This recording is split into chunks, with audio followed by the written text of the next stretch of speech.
Good morning, everybody. Welcome to Art at Home. My name is Liz. First of all, I want to thank the Hoboken Public Library for sponsoring these wonderful classes that we've been able to have since the beginning of the pandemic 2 years ago. What a great way to weather this quote unquote storm by doing art in the privacy of our own home with other like-minded people.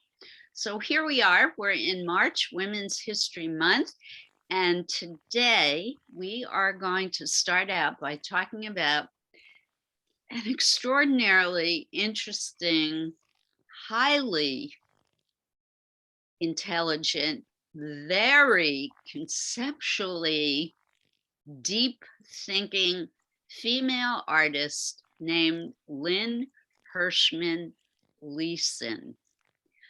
I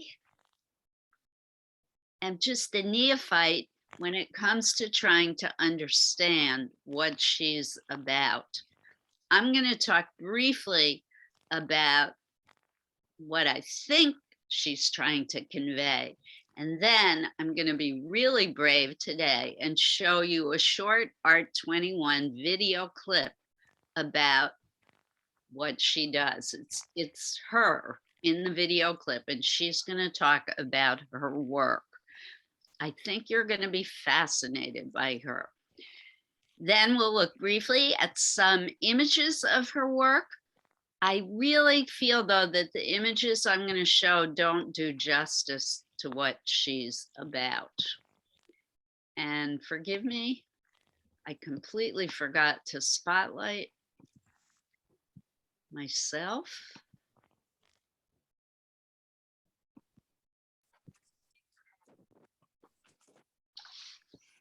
So Lynn Hirschman Leeson, and I'm referring to notes here because, again, I'm just really beginning to know and understand her and her work. She was born in Cleveland, Ohio in 1941. She is American, obviously, and an artist and a filmmaker. So that makes her kind of unique in the group of women artists that we've been studying thus far in Women's History Month. Her work combines art with social commentary, particularly on the relationships between people and technology. Oh, and just a reminder, folks, please remember to mute yourselves. It really makes life easier. Give me a second to hit the mute all button. And of course, if you have comments that you want to make or additional information that you'd like to add, please do so. You can unmute and do so at that time. So her work is media-based technology. She uses a lot of different technology. And several comments I've heard about her work go along the lines of, gee, the first time I saw her work, I assumed it was done by a 20-year-old kid because it's so tech savvy. So I think you too are going to be amazed by the fact that here's a woman in her 80s who really gets media, really understands the digital age that we're living in.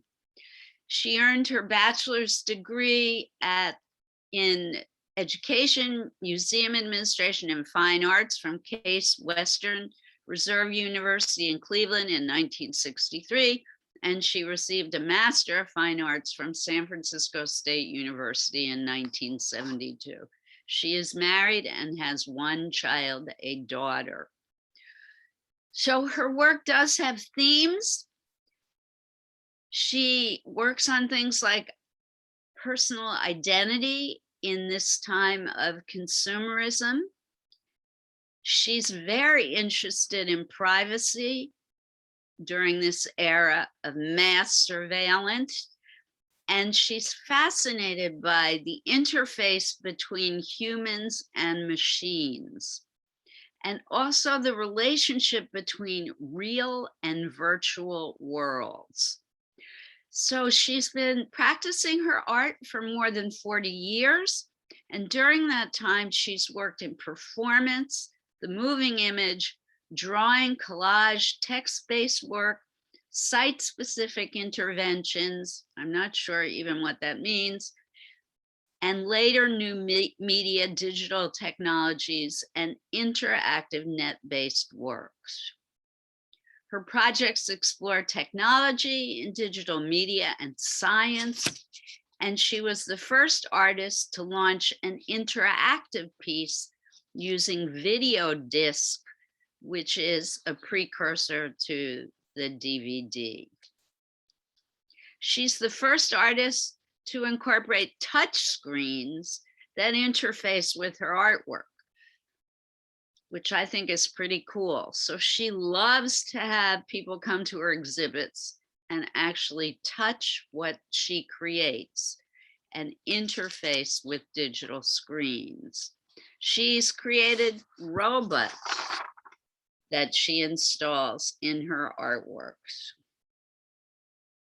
And she has done a great deal to expand her work way beyond the boundaries of what we would call traditional art. In her early works, she drew upon her interest in science fiction. She created assemblage of the human body, and she was concerned with sexuality. She suffered something called cardiomyopathy while pregnant in 1965, and this inspired her to create a series of pieces called Breathing Machine, and they were comprised of wax casts of her own face. She took a class. I can't remember where. I think it was at San Francisco University or Stanford University, in wax casting and bronze casting, and she cast her own face in wax. She used those casts, but she also decided to use sound, and she recorded the sound of her own breathing because of this condition that she had while she was pregnant called cardiomyopathy, in which she was finding it very difficult to breathe. And she wanted to convey to her viewers what it felt like for her when she was suffering with that illness. The recordings that she included in these installations also include a voice that's asking her viewers very personal and uncomfortable questions. I'm going to show some of those images after we look at the video clip. In 1974 and 78, she created, and this, I just love this. She created an entire fictional persona, an alter ego called Roberta Brightmore. And she got her a driver's license. She got her a social security number. She created a whole life for this completely fictitious person. She painted portraits of her. She has photographic images of her. And there's an entire profile on this made up woman. And she created art about Roberta Brightmore. And then from 1990 to 93, she created pieces called A Room of One's Own. And this was inspired by Thomas Edison's kinetograph, which is a device in which there's a continuous loop of film that you look through a peephole to see. And this began her obsession with the whole idea of privacy and surveillance in this time in which we live, when we're constantly being surveyed by cameras. We're constantly losing our privacy to the world of social media and digital interference in our lives.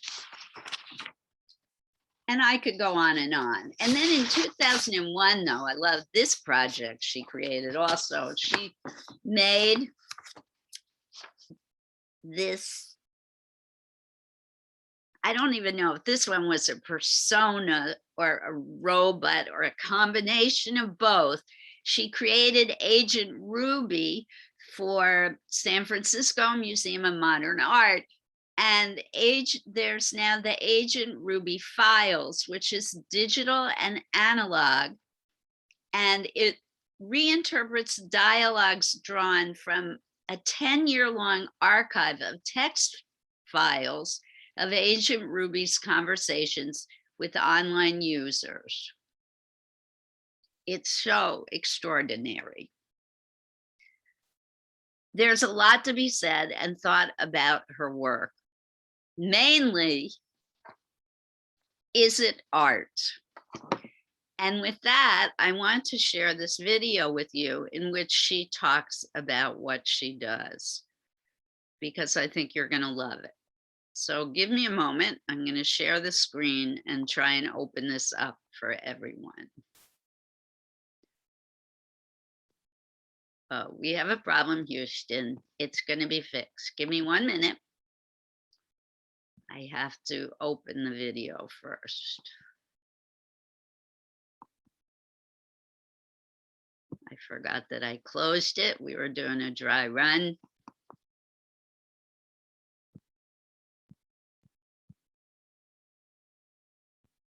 Okay.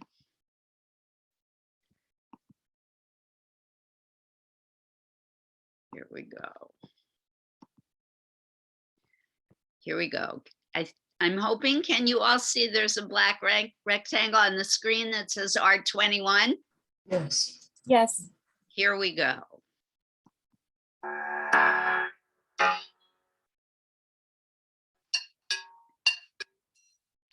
Unfortunately, I can't enlarge it in this format, but I think you can see it.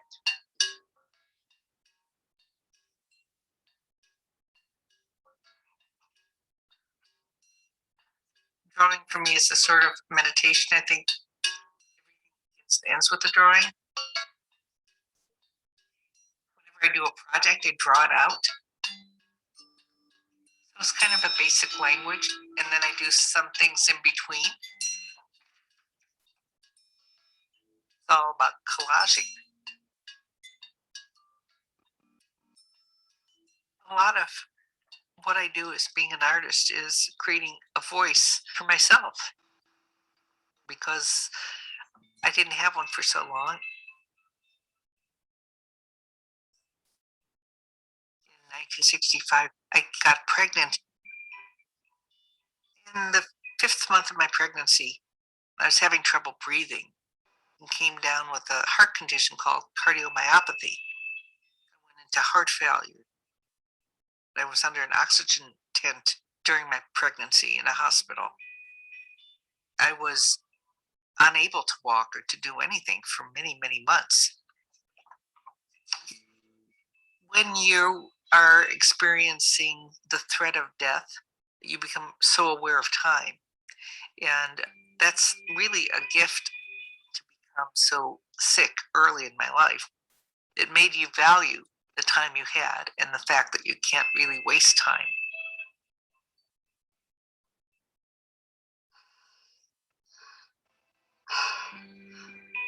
Because so much of my illness depended on breathing, I added the sound as I was getting better to a couple of my wax sculptures. Oh, there you are. I've been waiting for you all day. I'm so glad that you've come to see me. What's your name? I took a night class at UCLA on how you cast wax. And since I didn't have anybody else around, I cast my face and made the wax cast from myself. When you're so isolated, you hear more. After my breath itself, I added interaction and dialogue. To me, it was sort of like a drawing. It was sound that extended into space. So that became part of the work.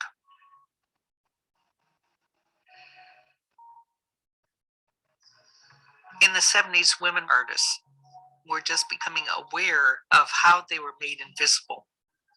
The early challenges were getting somebody to show my work, and nobody would.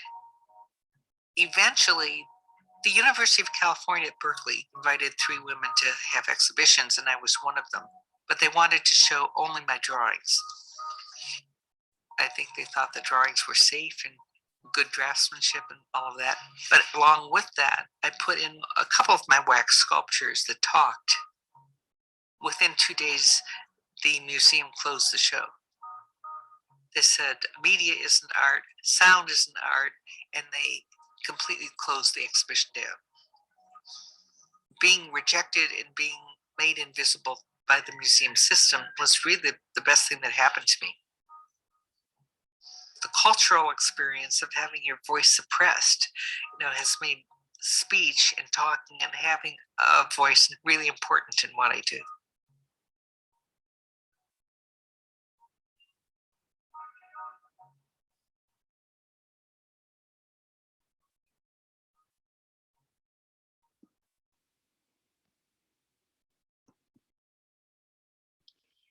So I didn't even mention yet the fact that in her early career, her work was not shown. And only recently is she gaining fame and renown. I think it was in 2019 that she had her first solo show in the United States at the New Museum in New York City. Because her work has been so incredibly controversial. Is what she does art? As always, the big question. So I'm going to open up some images of her work. What did you think of the video? Any thoughts so far? It made me anxious. Why? That's an interesting comment. The breathing thing. Okay. The cardio, well, because I was in the field, and the cardiomyopathy and the breathing, and that made me anxious. Okay. Why, hearing the breathing, the labored breathing, and hearing her speak, and the subject matter as well, that she couldn't show her work and they didn't think it was art, but I don't know why, it just made me anxious. That's interesting. Oh, no. I always forget this. I wanted to show you the whole folder so I could scroll through the images, but then they're too small. So wait up. I have to drag these onto my desktop. I wish I could remember to do this prior to class. Maybe next week. So that's an interesting observation. Thanks, Susan. I'm actually reverse in my thinking. I love the sound of the breathing. I find it really calming. Anybody else have any thoughts? Lily has Good morning. Oh, never mind. Go ahead. I thought it's Lily. I thought it was so powerful to hear her speak about how diminished she was and turned it into a powerful motivator. And she didn't doubt what she was doing. She kept doing it. And also that she was so committed to creating these very in-depth characters that took years and years and years to do. It's just another testament to the fact that she was really compelled and committed. And I'm like, yay, girl power. So there. Okay. Yes. The fact that her quote unquote defeats were for her a positive thing. She said, I was lucky and grateful to be silenced. And she felt that that was the greatest thing that happened to her in her career. It's pretty amazing. I think it takes a special kind of person to turn what most of us, not all of us, but most of us would find devastating into a positive and motivating force. All right, here we go. Let's look at some of her images. So I'm not sure which series this is from, whether it's Agent Ruby or Lorna or Roberta, what was that woman's name? Roberta Breitbart. But I love it. I love it. So she's definitely, but think back to her process and think back to her drawings. I mean, can we have a shout out to her technical skill? Incredible ability to draw. I thought some of those drawings were breathtakingly beautiful. And yet, this is where those drawings lead her, to delving into larger social issues. She also created a series of rooms recently, they're quote unquote rooms, where she talks about police brutality against Black men. So this woman has a lot on her mind, and she's using her vision and her artistic visual skills to bring these larger social issues to the forefront. She's done work on climate change. I mean, I find her an extraordinary person. Anything we want to say about this image? Definitely a lot about the objectification of women. She talks about early trauma. I think she doesn't use the word rape, but I get the sense that she might be a rape victim. And that's something that she continues to work through in her projects. I think the Lorna series and the whole peephole thing and the privacy issues maybe about that. Lily, is your hand up or is it still up from your previous comment?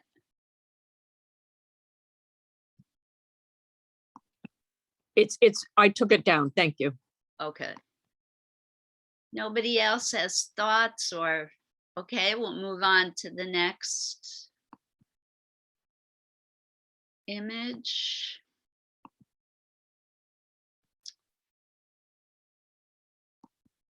So this one, I know this one is from the Breathe series. And this is, I believe, a manipulated self-portrait.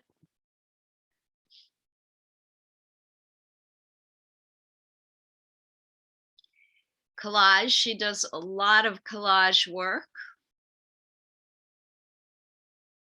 And I'm thinking this is probably digital as well as collage, digital manipulation, photography. Definitely a little bit of text thrown in there. The objectification of women, woman as object. Quick question, Liz. Sure. When you do collage, do you have to get permission from whoever it is you take their original stuff from to put it in your art? Okay, so this is a great question. It has always been an issue, but as we are deeper and deeper into the digital age, it has become less and less of an issue because images are so ubiquitous and so easy to acquire that it depends where you get them from. So for example, there are companies that make money from selling images. those people usually put what's called a watermark across their images to prevent people from stealing them. So they have copyright. Artists can copyright their work by creating a watermark or by signing their work. So that gives them legal protections. But proving theft legally more and more is becoming virtually impossible because we live in this era of easy access to anything and everything, Margot. Okay, got it. Yeah. In fact, there's some young woman on Instagram now who's making a fortune using images from Coca-Cola and other major brands. You know, she's printing it on all kinds of junk and selling it. And she's getting away with it and making a small fortune because, you know, those brands are so everywhere, so ubiquitous that they can't really sue her. So it's tricky. I mean, I would put it this way, if you're worried about things, I would check with a lawyer. If you're so busy thinking about it that it worries you or keeps you awake at night, I would talk to somebody. Otherwise, I wouldn't worry about it. Hope that answers your question. Yes, it did. Thanks. It's awful for artists, although more and more, like when people came to my shows, I want to say even just 5 years ago, and they photographed my work, I would get furious, but less and less. I could care less now because I know they can find pictures of my work all over Facebook, whatever. And now, in fact, I share pictures on Facebook. So this is an image of one of her installations. This may be from Roberta Breitbart, but these are self-portraits. So it might be from the Breathe series, from her early works. And this is the kind of thing that she does.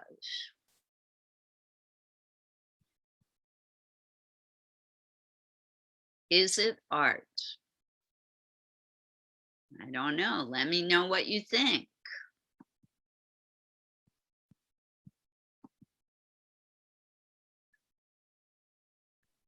Picture's gone. There you go. There you go. Liz, it's Dina. I was going to say the previous picture was so small I couldn't see it. It was like a postage stamp. Oh, okay. Why is that happening? What about this one? That's bigger. That's bigger. And I've enlarged. Perfect. Is that a Barbie doll? This is a doll. I don't know if it's Barbie. I personally, of course, love this one. I think this is part of the Roberta Breitbart project. Remember I said she created this whole persona about this fake woman? And it's all about questions of identity and privacy and what's real and what's fake and things like that. And she created these artifacts, all these artifacts of objects that belong to this fictitious person. She reminds me a little bit of Cindy Sherman. Yes, yes. And she talks about the longer interview that I sent you all the link for, and I recommend that one for you all to look at. That interview is with two curators about her show, her solo show at the New Museum. She talks about how artists like Cindy Sherman gained acceptance in the art world and why she didn't. Because Cindy Sherman's work is more palatable and easier to understand. And it's interesting, she has no resentment towards people like Cindy Sherman, she really respects their work and likes their work.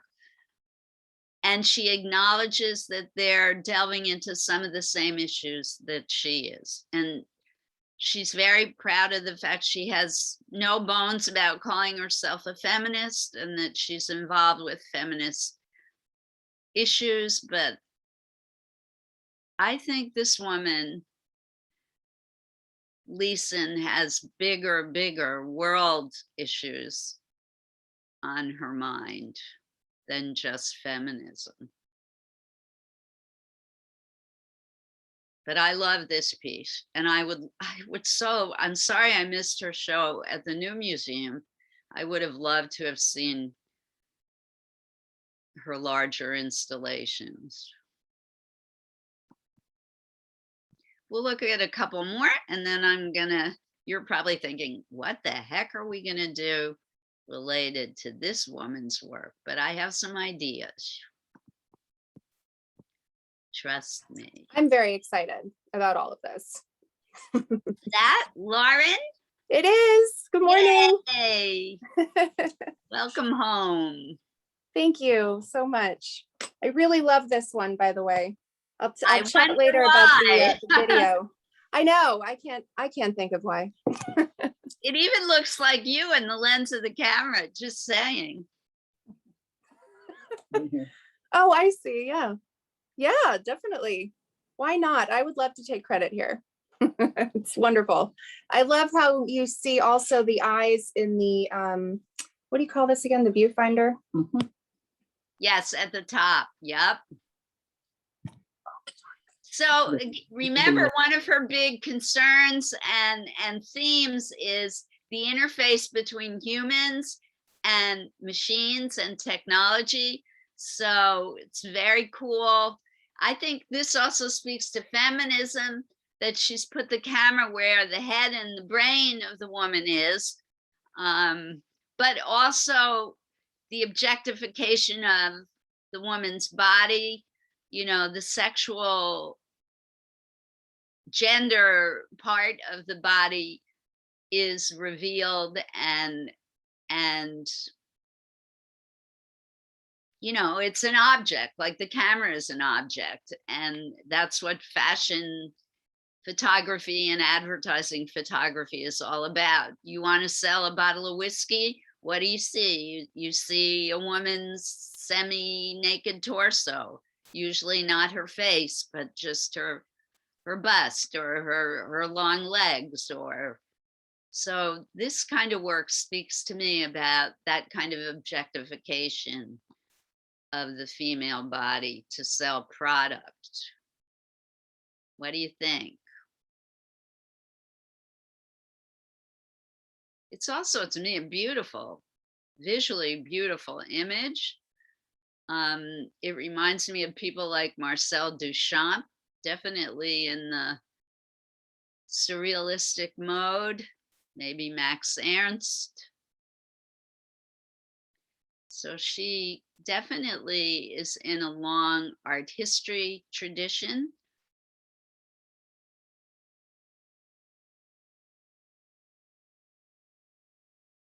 Wow, we're so quiet today, folks. What's going on?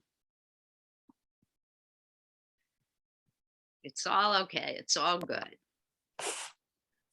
All right. So there are images of her work out there in the ether world. I invite you to look more. There are many more videos of her speaking about her work. You can go look at her films. She's done a number of major full-length feature films that you can watch online as well if you are intrigued by her work.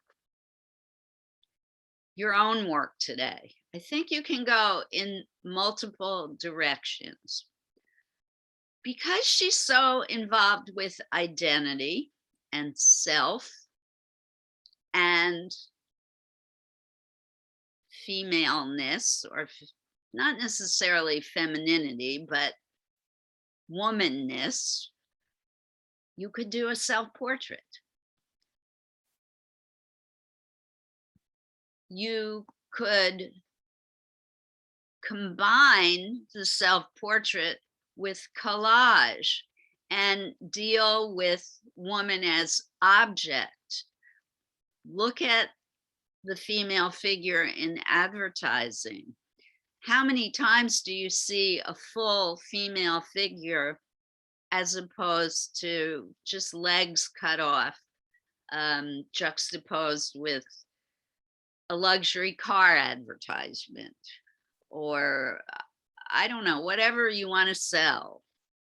Is there a chopped off part of a female body used to sell that product? Maybe you could incorporate some of that imagery with a self-portrait, or you could do a collage using those kinds of images. So there you go, self-portrait, collage combined with self-portrait, collage dealing with feminist issues, identity issues, etc. Any questions?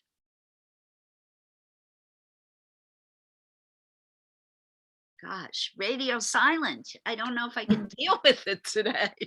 Liz, I was going to mention privacy. Is very important. You could do something about privacy. You could, maybe you're ticked off about the way Facebook has invaded your personal space lately, how maybe you're angry about the news bombardment at the moment, or you're feeling as if you're being led by the nose with misinformation. These are the kinds of issues that this artist is dealing with. Can you work on those kinds of concepts visually? I think you can, and you can really address your feelings about things like that through visual art. Thank you, Laura. That's a great suggestion. All right, so I'm going to scroll through to see if people look completely distraught. You can always create your own projects. Can I jump in? It's Lily. Of course, Lily. Oh, I On the, see you waving your hand. I thought maybe you had to leave, but go ahead, Lily. Sorry. on the video link that you provided at the, Yes. at the introduction of the email, there is a video, a portion of the video that talks about the red box. And if anyone has time, boy, is it powerful. It really speaks to how in touch she is with using all of this media when it really wasn't part of her age. It's very powerful. I'm gonna leave it at that. Thank you. Right. Is the red box the project about police brutality? Yes. Yeah. Yeah, I mentioned that briefly, but if you ever have the opportunity to see that one, I sure would love to see it. And it sounds incredibly beautiful, as well as politically timely. Hey, Liz. Yes. Hi, it's Jane. Hi, Jane. I will be dropping shortly. I really appreciate the presentation, Sure. presentations in general and presentation today. I just wanted to mention that I had watched much of the interview with Jennifer Packer. Oh, yeah. That you had shared the link. Uh-huh. And What I think, was your impression? sorry?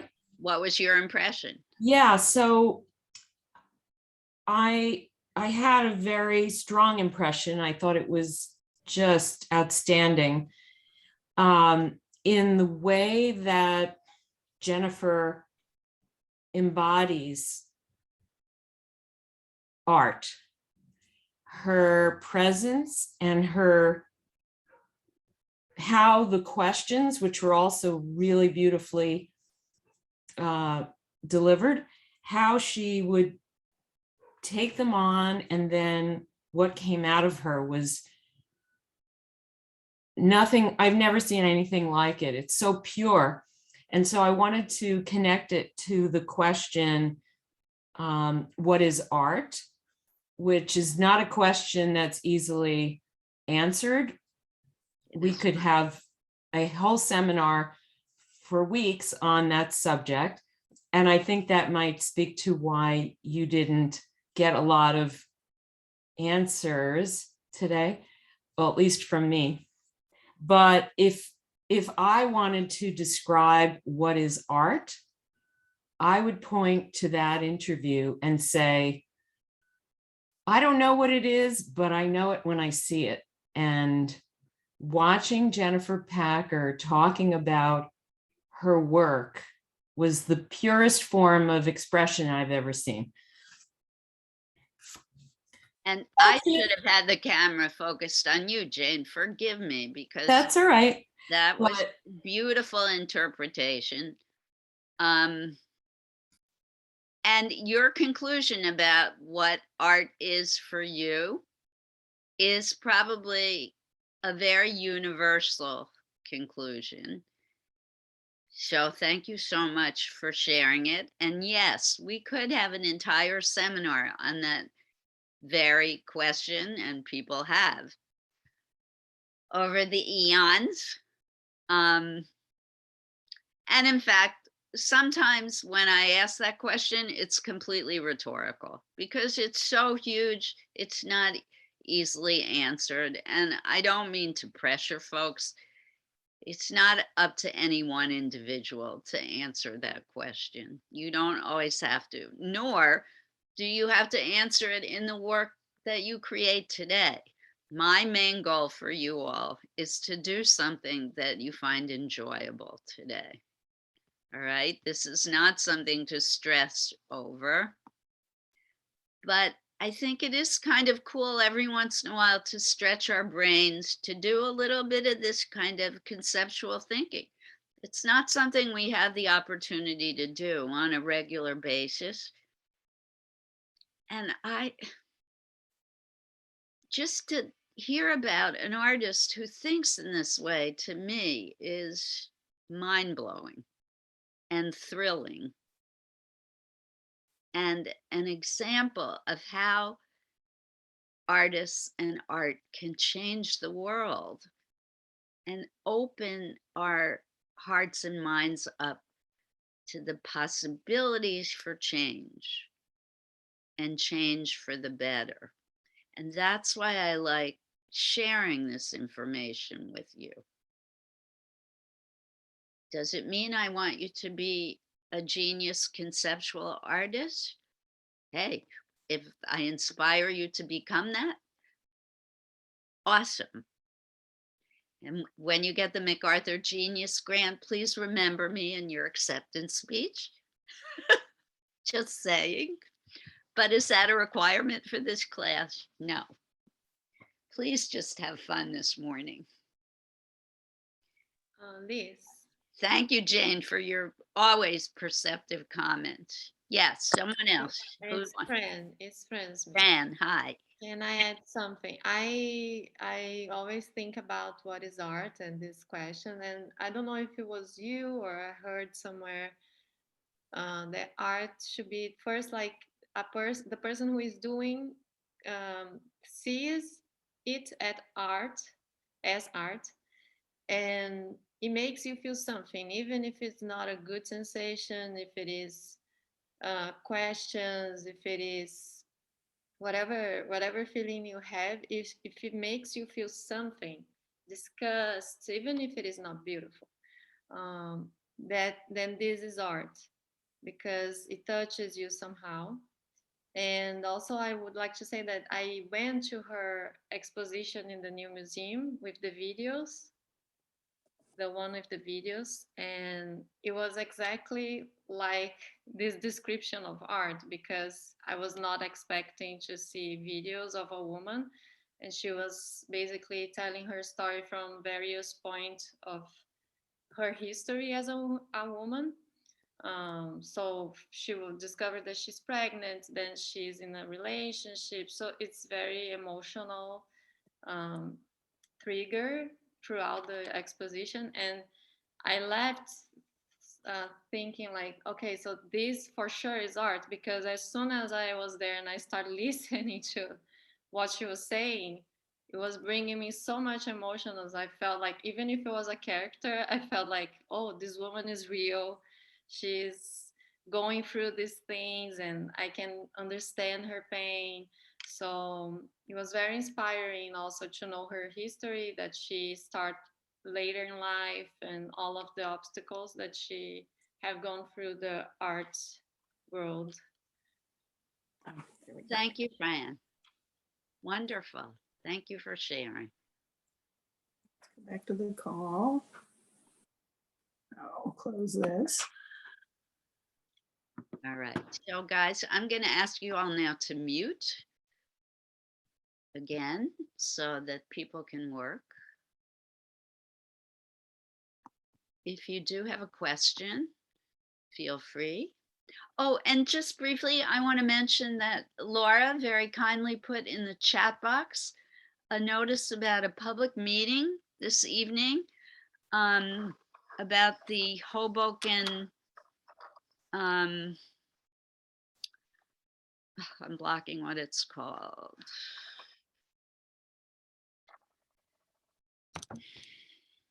Municipal garage. So the municipal garage that's on Observer Highway is going to be moved up to 14th Street. And there is some talk that that space will include also a community center. And I would love it if some of us could go to that meeting and ask for a community art space there. I'm going to try and go. The link is in the chat box. And if we had a small group of people talking out about having a community art space, that might make a difference. I'm sure there'll be other opportunities though. So if tonight is not a good night for you, I'll keep you informed of other meeting times. Yes, and Liz are also talking about putting a library branch uptown, Yes, and there's going to be an Uptown Library branch. proposed, yeah. If you are in favor of that, please do come to the meeting. I certainly am. We got to have library branches everywhere. Thank you, Laura. Oh, my pleasure.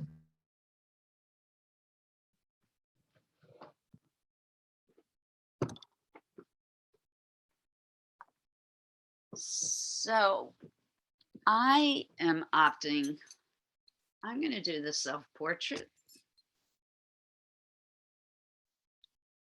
and see where that leads me today.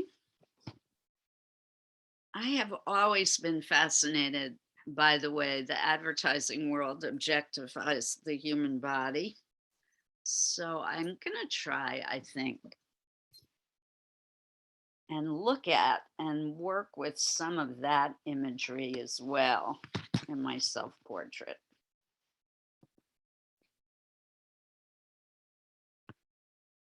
You do not have to go that route.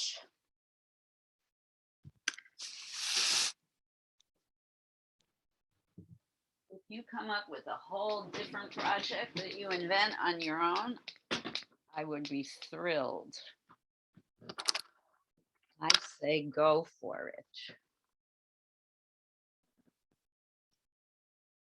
I want to first check the chat box.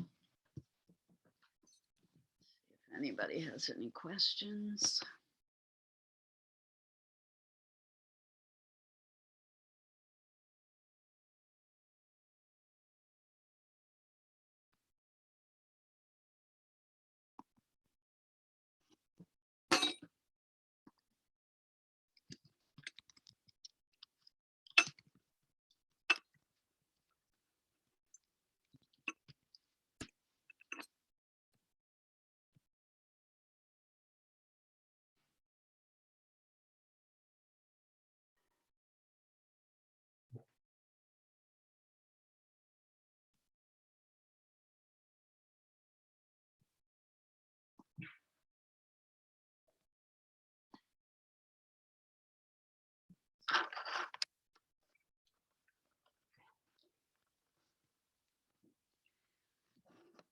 my trusty mirror, and I'm going to start.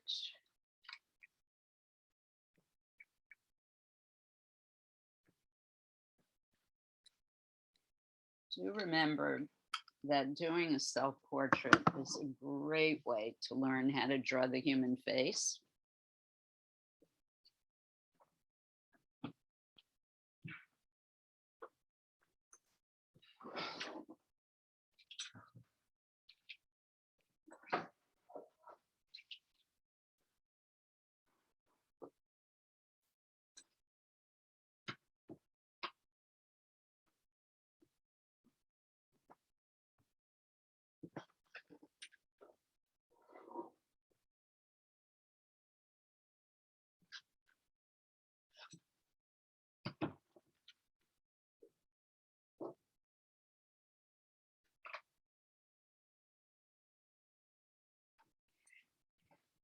Remember our other favorite feminist artist, Frida Kahlo, and the countless number of self-portraits she did in her life.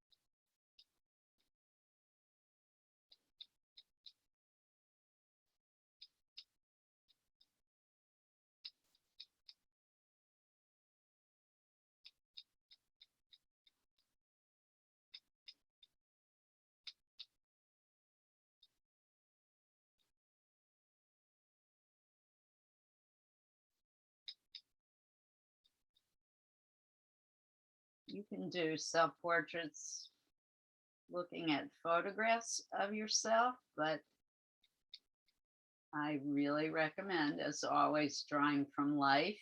If you have a mirror handy, you will learn a lot more by looking at your own face through a mirror.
It's also great if you have eyeglasses because they're such a terrific measuring stick for helping to draw the eyes and nose. you can really see the relationship between the size of the frames of the glasses and where the eyes and nose sit on the face. And another tip, notice how when I'm sketching and not intent on the finished product, I'm holding the pencil at the eraser end very loosely. I'm still doing the gestural work at this stage. I'm not looking for perfection. I'm just laying down where things go. I'm trying to work out the proportions.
Good. I see people cutting for collage. I see people drawing.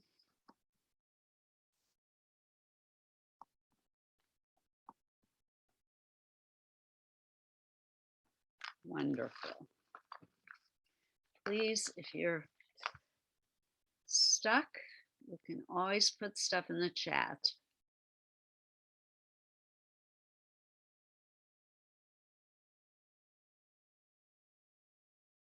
Oh, Vanessa, if you're still here, have a great class.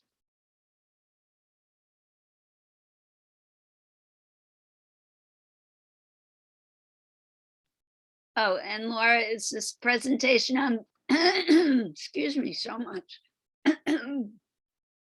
Forgive me, this presentation on Betty White is from the library? Yes. So everyone, there's in your chat, there is a presentation on Zoom about Betty White, and Laura has just shared it. The late, great Betty White. Talk about fabulous woman. Thank you, Laura.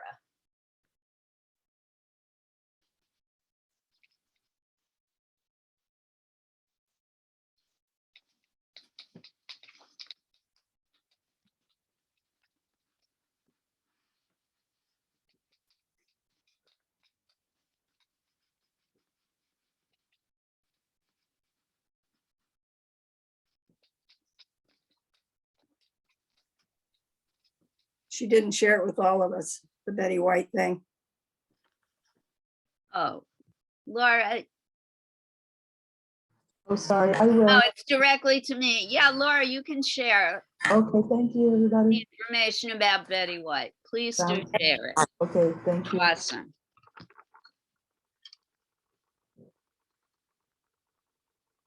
So check your chat boxes, everyone. The library is having a Zoom presentation about Betty White.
So I hope you're not watching me, but if you are, I hope you're noticing that I'm erasing.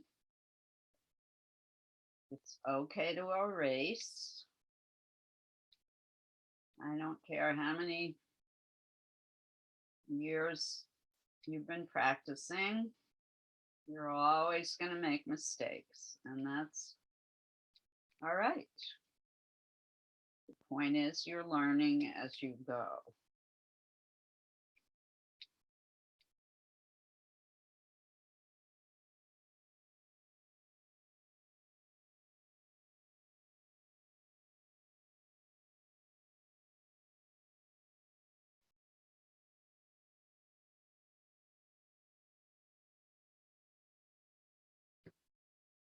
I know there used to be a thing where art teachers said, don't erase. I don't know what that was all about. I was never one of those.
Okay, so now I'm getting into the shading.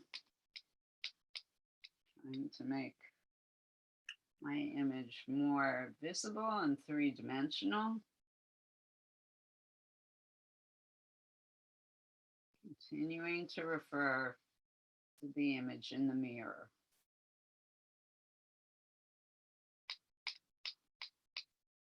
Never a great idea to try and draw from memory.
Very good.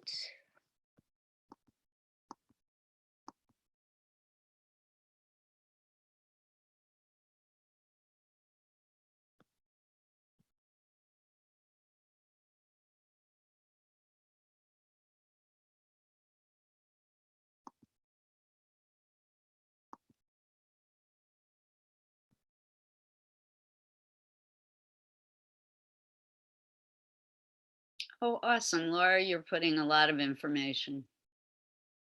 And Jane is also. Thank you very much.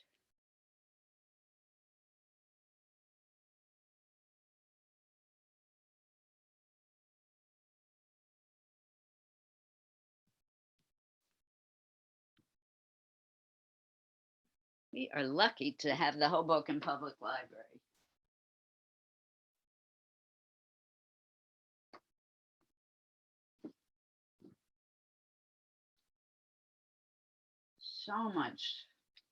So many great offerings on your calendar.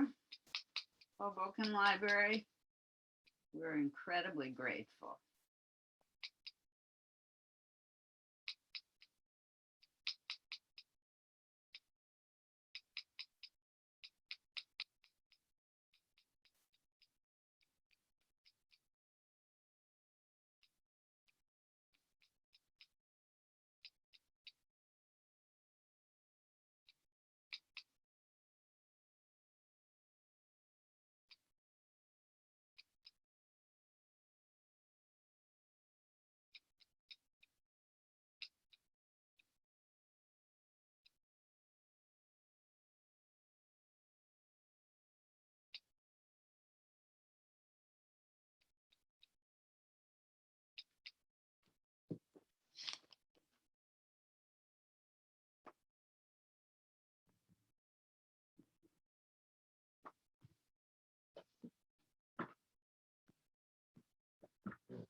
So a face is starting to emerge in my drawing.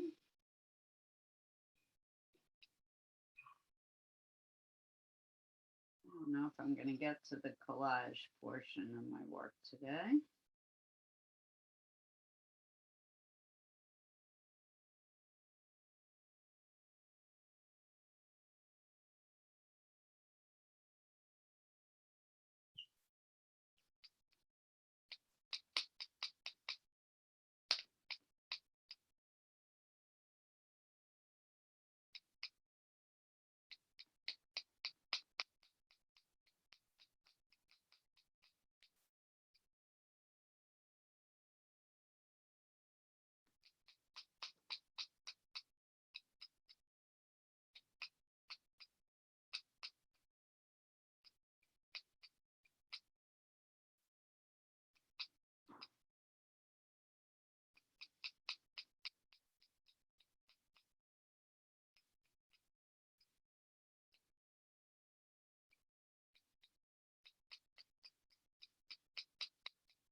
Pretty distinct face is starting to emerge.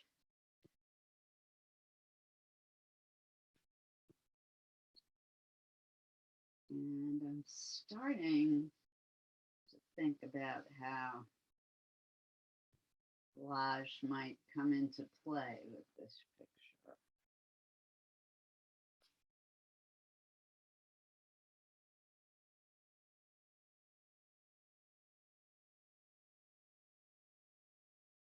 But I have no idea yet.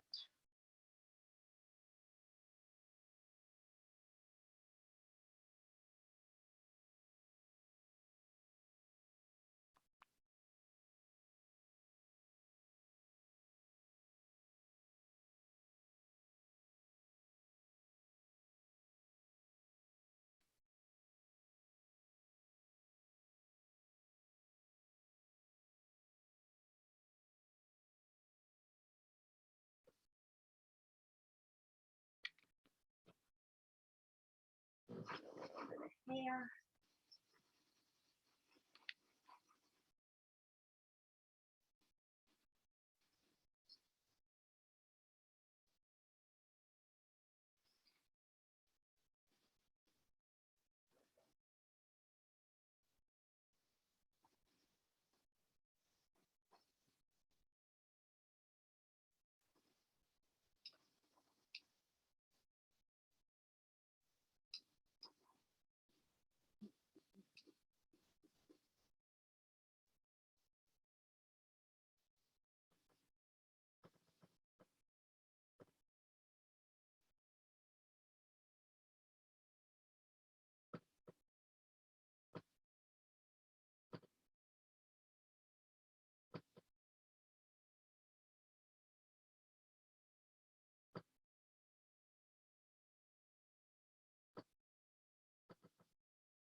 portrait part done. What time is it? We still have about 15 more minutes. I'm gonna start looking through magazines. Sure. Kinds of images I want.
This kind of fabulous image. These are two migrant aid workers in Greece, and I love the tattoo on the woman's back. They're hugging each other. Not sure how it's going to work, but I do so like the image. I'm going to take my picture off the easel and angle the laptop.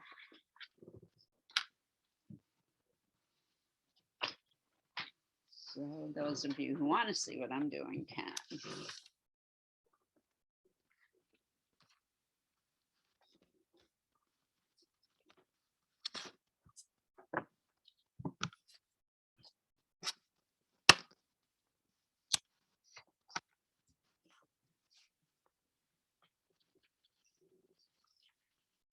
But of course, it's upside down because it's mirror image.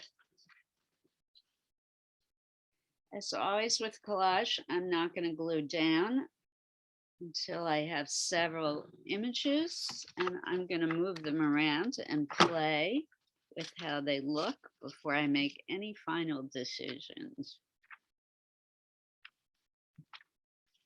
Oh, here's a great one. A victim of domestic violence.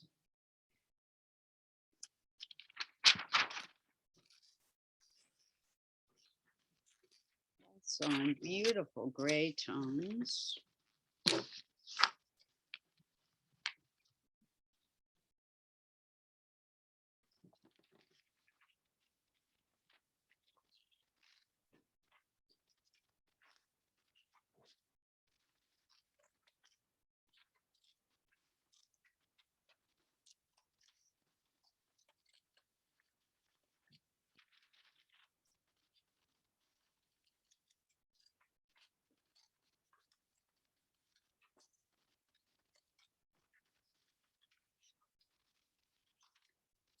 A big, long discussion yesterday with an artist, Darielle, about which is better to use in collage, scissors or a blade. And we decided a blade is better for accuracy.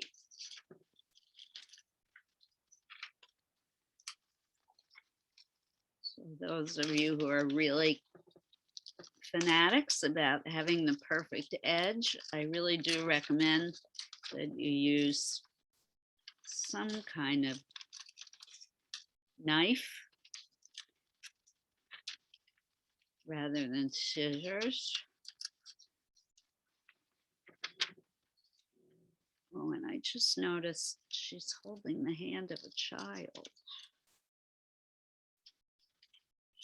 I missed that.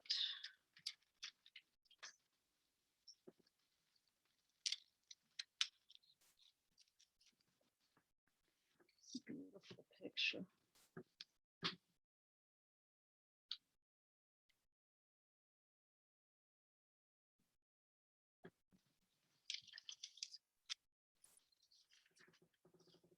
And of course, you can always tear. You don't have to just cut. Tearing makes a wonderful, gorgeous textured edge.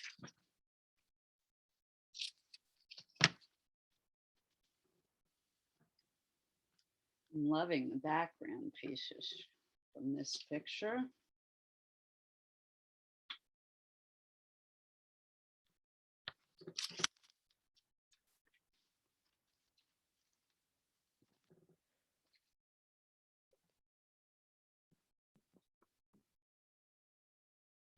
I love it.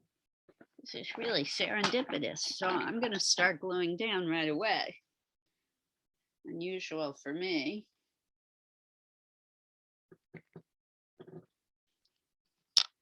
Usually takes me a lot longer to make these kinds of decisions. So paper to paper, I'm just using ordinary glue stick.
So much at play in collage. You've got color, shape, texture. What looks good with what relates to what. You do have to make a lot of decisions. It takes practice.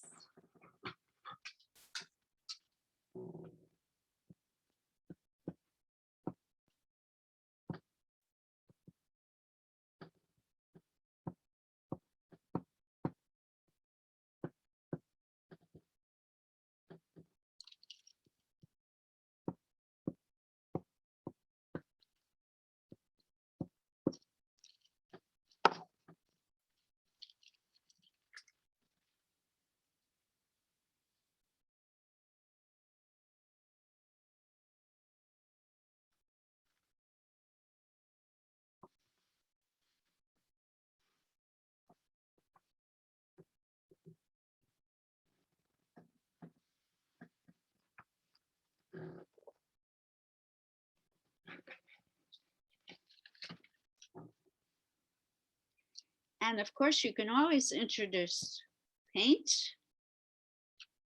or other media, markers, colored pencils, pastels, graphite, whatever works in the composition that you're creating or the message that you're trying to convey.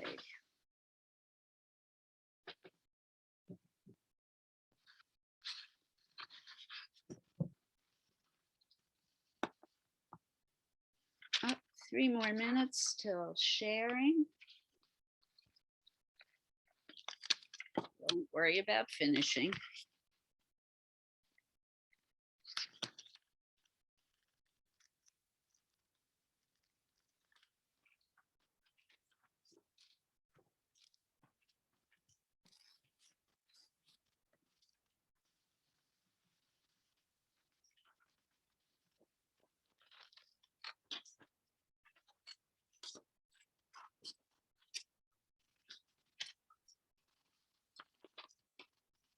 I'm still cutting, but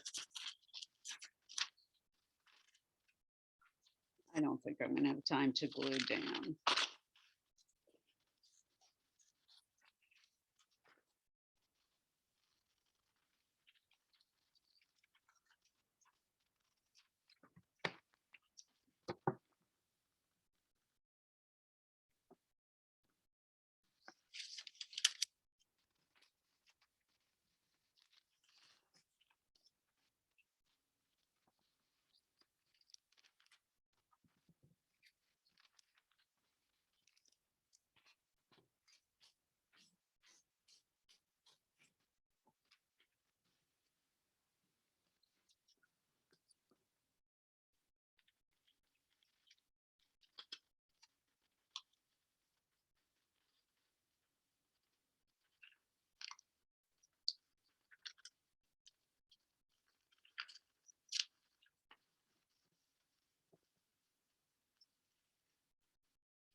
Speaking about relationship between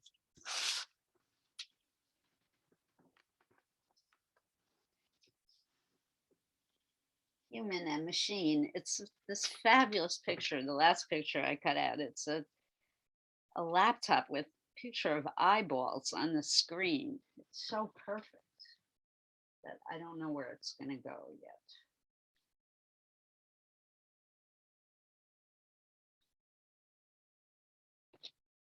Working on it.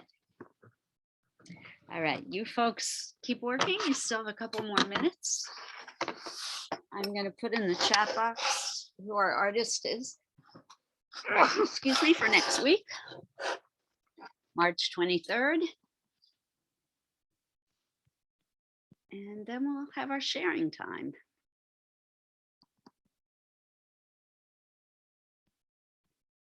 My favorite part of class. Can't wait to see what you've made today. Can't imagine.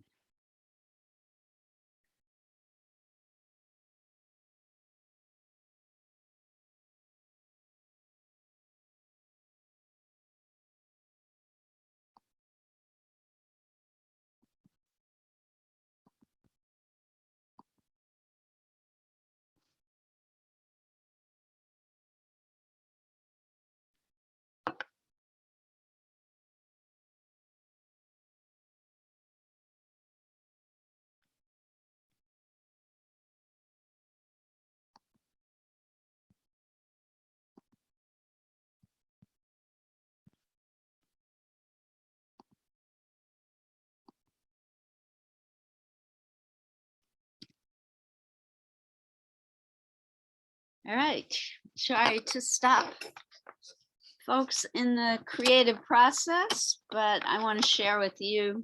Our artist for next week is Mary Mattingly, and I love her work. She is an environmentalist.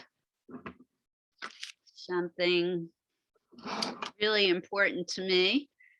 She cares about the climate crisis that we're in, and she creates really eye-opening, beautiful pieces of art that she hopes will really encourage more people to change the direction that we're going in environmentally at the moment. Mary Mattingly. And as always, I'll be sending you an email later in the week to let you know the kinds of materials you might want to start gathering for the project that we will work on in our next class. And that will be, again, March 23rd. All right. Who would like to share? I'm going to start at the end of the list today, just to shake it up a bit.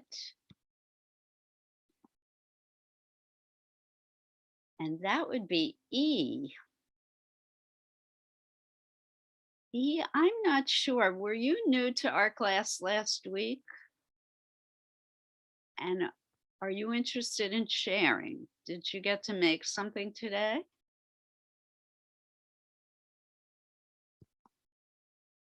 You're not on camera. I don't know if you have that capability.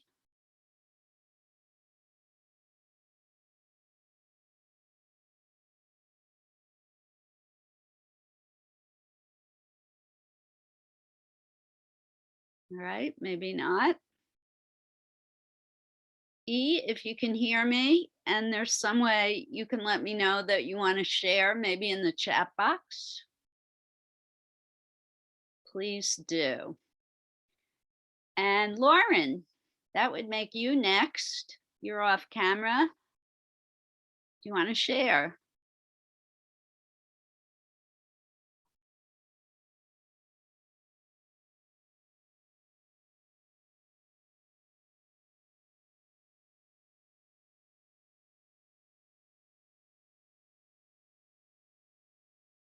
Okay, E, I completely understand. Maybe next week. And welcome to our class. I'm delighted that you came back.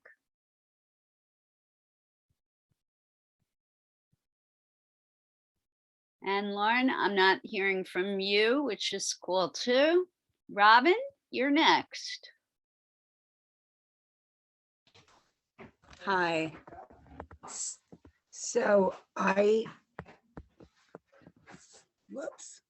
Am I gone? No, you never for some reason got there. Let me try again. I was seeing you. Okay. There you go. Okay. So this is a photograph that was taken of me and my husband when I was 21. Nice. And it's by Gary Winogrand, who is a famous photographer. Oh, yeah. We happened to live downstairs and we were all best friends. It was great. So I wanted to try to capture, I've painted this picture of myself before. I find this a very telling picture and I wanted to try to include Larry. So what I learned was I knew how I felt in the photo when it was taken. So it's easier to paint myself. Sorry. And it's very hard for me to have Larry because this isn't what's in the photograph, but this is closer to what's in the photograph. And the interesting thing is this was in 1959. And things were the way they were between men and women then. And I realized that I don't resent that, even though I was objectified. because I recognize it as that was part of the evolution of our defining ourselves and finding ourselves. And that was kind of at the beginning or even before the beginning, you know, of women's lib. So I just find it, I just want to try to capture that moment. And realize that I don't no longer resent how I was objectified, as more that I'm learning how I evolved and other people have evolved into not doing that, or at least that I don't allow myself to be objectified, you know. So Bravo. that's what that's about, painting that. Bravo. Okay. Are you okay? Can we see the drawing one more time? Sure. I just am getting a cramp in my leg. Ah, Oh yeah, I get those. talk to me. Loving the drawing. I love the composition. It's definitely faithful to the photograph. And I know you're still working on it and you're probably headed in this direction. I would blend the shadow more. So your transition from dark to light is a little sharp. Okay. So I would work more on your blending. Good. Okay. Yes. Thank you. But beautifully drawn, Robin. And Thanks. kudos on your working on that non-objectification Yeah. of yourself. Yes. It's really important, of course. It is. It's hard work. Yeah, because it limits a lot of relationships. It does. And women of our era, it's kind of tough to let go of that. Yeah, it's easy to fall. It's almost an expectation. Yes. Yeah, so. Well, thank you, Robin. You're welcome. Thank you. We're going to move on to Jane is next.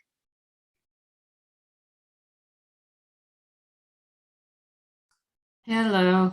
Hello. So I did some more work on this image that, on this piece that I've been working on Tuesdays. And I'm beginning to see where it's going, I think. And just for context, I looked for the image that that it's based on. This was a few weeks ago when this woman in Ontario, Canada, stood in front of, stood with this crown of sunflowers.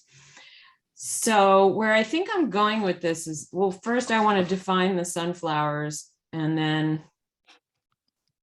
for background, I'm thinking of a texture with hearts, hearts theme. So we'll see where it goes. But I just wanted to comment that what's interesting for me, because I feel so unskilled, really developing, really facing that skill every day,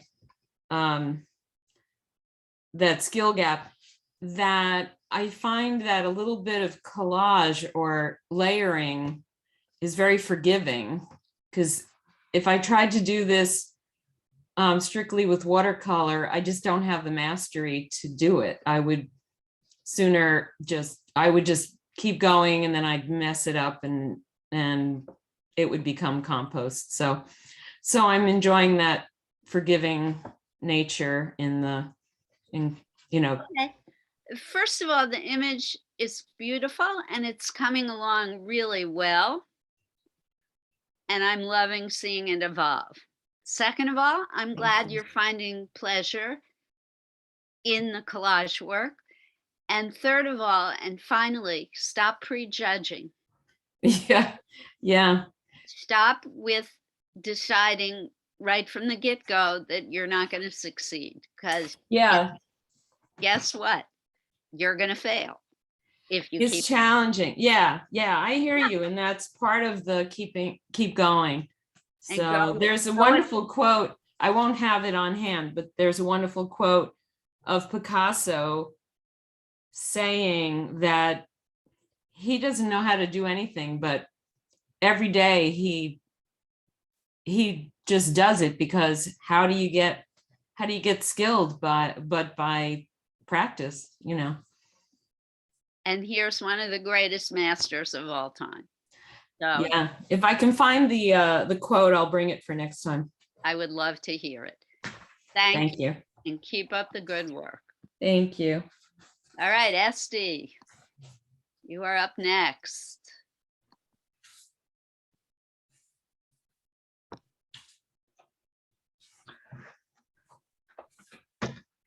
Really, I try to do something with subjectifying men, but I don't know. But There aren't enough pictures of half-naked men to find. I That's the found the only one. So, Oh, I love it. whatever it is, I don't think I'm going further with this. There's a lot going on. There's a lot going Okay. on. So you might want to subtract a few things. Yeah, okay. I love the two figures side by side. I think that's brilliant. I like the text. I'm a little confused by the ballerina. Maybe Okay. she could go. And Okay. maybe solidify the background somehow. Yeah, this is not done, but That might pull the whole thing together. yeah, the I background. mean, if there's a way you can remove the male figures and put them on a solid background, that might be very interesting. Okay, I can paint the background. I'm not. Or you can paint the background. Yeah, I will paint it. Okay. I love the concept. All you male viewers out there. Yeah. Our male fan base out there. Where are they? Yeah. Thanks, Esty. Heather.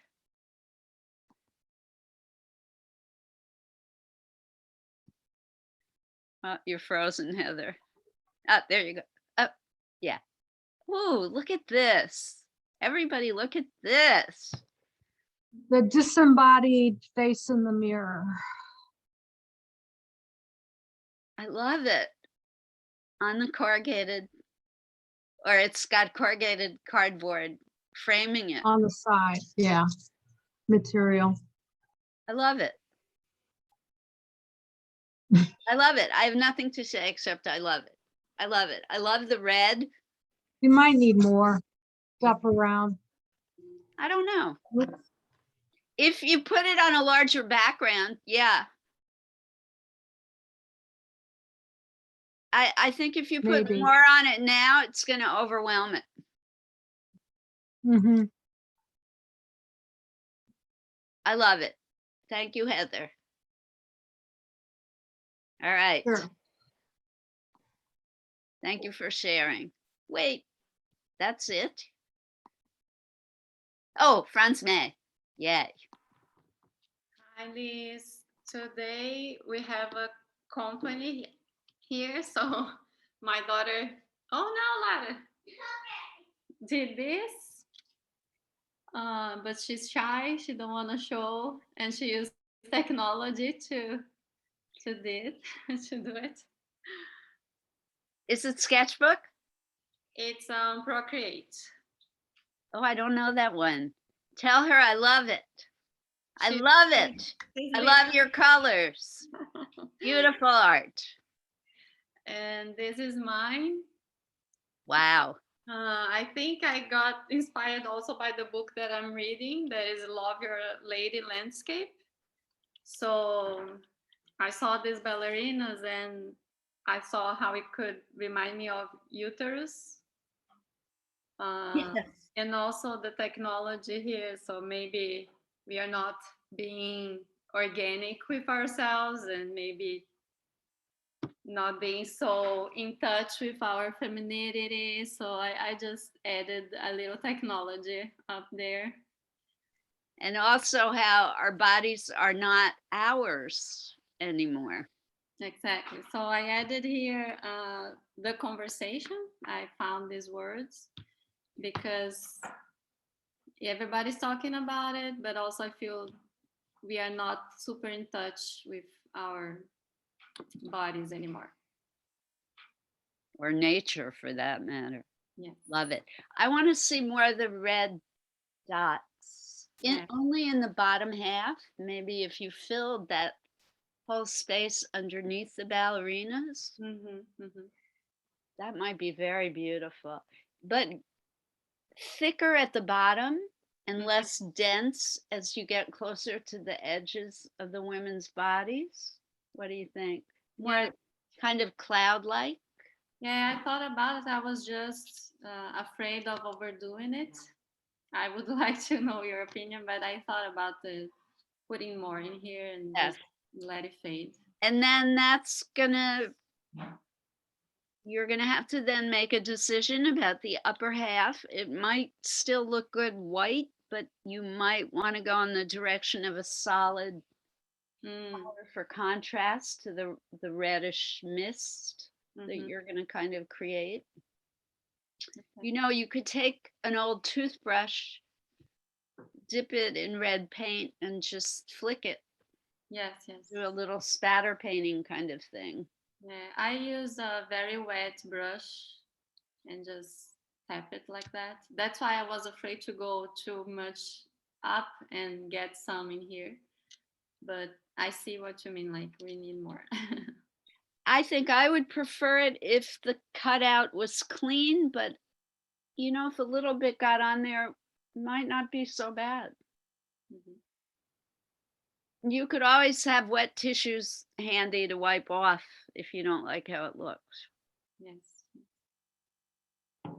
You could mask it with blue tape too. Mm-hmm. You know, the painter's tape. You could cover up the cutouts, protect them. Nice. It's a nice beginning. Please send me JPEGs, everybody. Oh my gosh, it's 12:04. I hope you enjoyed stretching your brains a little bit this morning and also exercising your artistic muscle. Art can change the world one artist at a time. And I think next week with Mary Mattingly, you're going to see another way in which an artist can influence people's thinking. I loved working with you all today. Happy spring. Get out there and enjoy the sunshine while you can. And Thank you, Liz. enjoy Thanks. the rest of your week, everybody. Thank you for coming. Thank you, everybody. Thank you, Liz. Bye. Bye. See you next week. Thank you. Bye, Laura. Thank you for your help. Oh, don't forget the meeting tonight, everybody. We want a community art center. Come if you can. Bye. Bye, everyone.